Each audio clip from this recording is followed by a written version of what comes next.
नमस्कार, आप देख रहे हैं एफएम न्यूज़ और मैं हूं आपके साथ अब्दुल समद। बुलेटिन की शुरुआत करेंगे हमारा यूपी की अहम खबरों के साथ। मुख्यमंत्री योगी आदित्यनाथ ने बयान दिया है और कहा है कि जब से बीजेपी की सरकार आई है तभी से गोरखपुर महोत्सव का आयोजन किया जा रहा है और इसके पहले कोई भी सरकार गोरखपुर में कभी भी गोरखपुर महोत्सव नहीं करवाया। और जब सपा की सरकार थी तो केवल सैफई में ही महोत्सव होता था और अब गोरखपुर में भी गोरखपुर महोत्सव हो रहा है और इसमें ग्रामीण अंचल के भी लोग ने अपनी प्रतिभा किया है। इस जिससे हमें एक खुशी मिलती है और यहाँ के सांसद रवि किशन शुक्ला के द्वारा और भी कलाकारों को बोलकर गोरखपुर महोत्सव में एक नई जान डालने का काम किया है।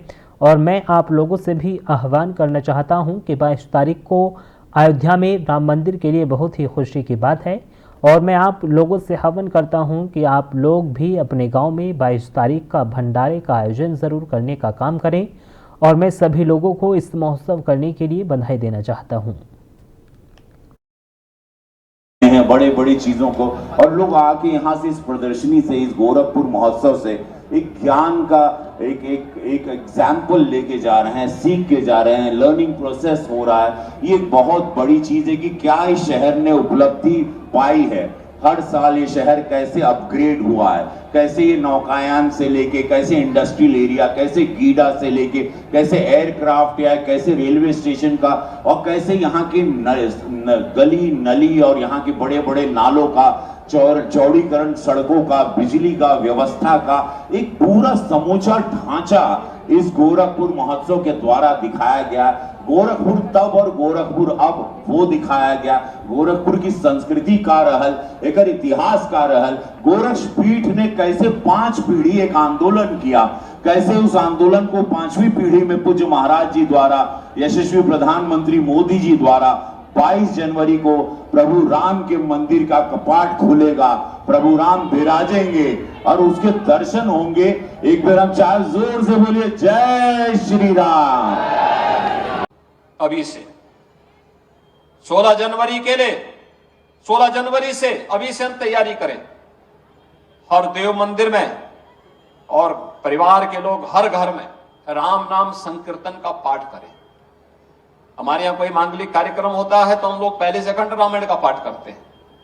राम नाम संकीर्तन का सभी परिवार के लोग, गांव के लोग, मोहल्ले के लोग मिलकर के इस कार्यक्रम के साथ जुड़ते हैं और हम लोगों को भी प्रभु के नाम का स्मरण करना चाहिए। 22 जनवरी के कार्यक्रम में प्रातःकाल घर में साफ सफाई, पूजा पाठ करने के बाद जैसे अयोध्या का कार्यक्रम आए उसको हम अपने घरों में देखें, देव मंदिरों में स्क्रीन लगा करके उसका लाइव प्रसारण देखें, उस दृश्य के साक्षी बने।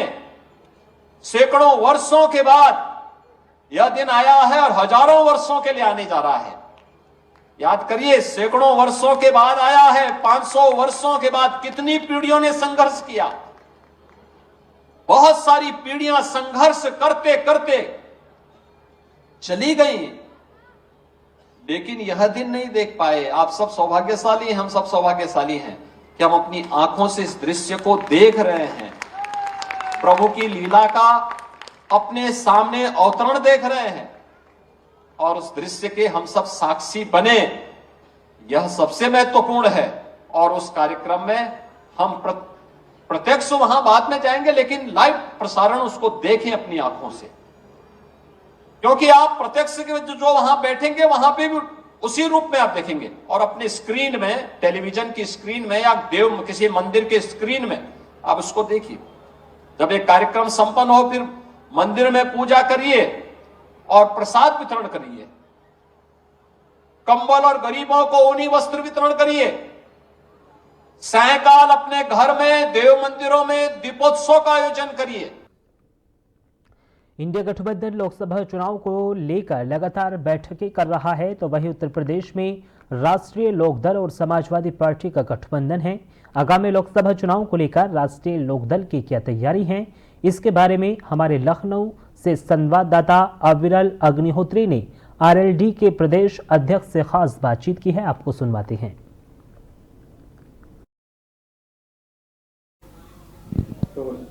2024 के लोकसभा चुनावों के लिए सभी पार्टियों ने अब कमर कस ली है। ऐसे में भारतीय जनता पार्टी अपनी तरफ से पूरी कोशिशें कर रही है और ऐसे में तमाम जो विपक्षी दल हैं वो भी जनता के बीच उतर रहे हैं और 2024 की तैयारियों में लग चुके हैं। ऐसे में हमारे पास साथ बैठे हुए हैं उत्तर प्रदेश राष्ट्रीय लोकदल के प्रदेश अध्यक्ष रामाशीष राय जी। उनसे जानने की कोशिश करेंगे कि आखिर 2024 लोकसभा चुनाव के लिए क्या तैयारी चल रही है। तो स्वागत है आपका सर सबसे पहले, और क्या तैयारियाँ चल रही हैं 24 की?